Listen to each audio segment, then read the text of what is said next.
En fin d'après-midi, le calme était déjà revenu au lieu du Bata Mokolo à Yaoundé. Pourtant, quelques heures auparavant, c'était la débandade totale dans ce débit de boisson et ses environs, avec l'explosion d'une bombe artisanale attribuée à un individu non identifié qui l'aurait soigneusement dissimulé après avoir pris un pot dans le bar en question. Il y a un monsieur qui est venu boire le vin dans le bar. Il est venu avec un sac bako comme on appelle au village. Il est venu avec ça. Après donc, il est parti boire sa bière. Après avoir bu sa bière, il est sorti. C'est là on dit qu'il est parti activer. Ce qui est sûr, c'est que il y a eu les gens on va amputer les jambes là, puisque ça a pris les jambes au niveau des jambes. Donc personne n'est mort.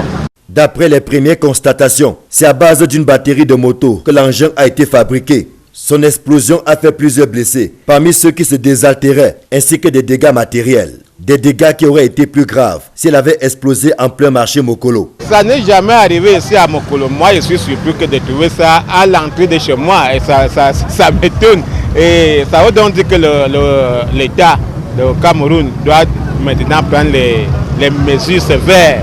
C'est-à-dire, regardez, si on peut même, en entrant à Yaoundé, on doit déjà vérifier qui entre à Yaoundé. Après, c'est passé à Damas, ça passe à Mokolo. Ça veut dire qu'il y a les gens là qui sont en train d'arriver. À l'annonce de cet incident, des éléments des forces de sécurité sont descendus sur les lieux pour les constatations d'usage. Après quoi, ce débit de boisson a été fermé en présence d'une foule de curieux. Cette explosion survient environ 40 jours après celle du rond-point Damas, qui avait fait 5 blessés, dont 2 graves. Soit un total de 4 explosions en moins de 2 mois dans la capitale politique du Cameroun.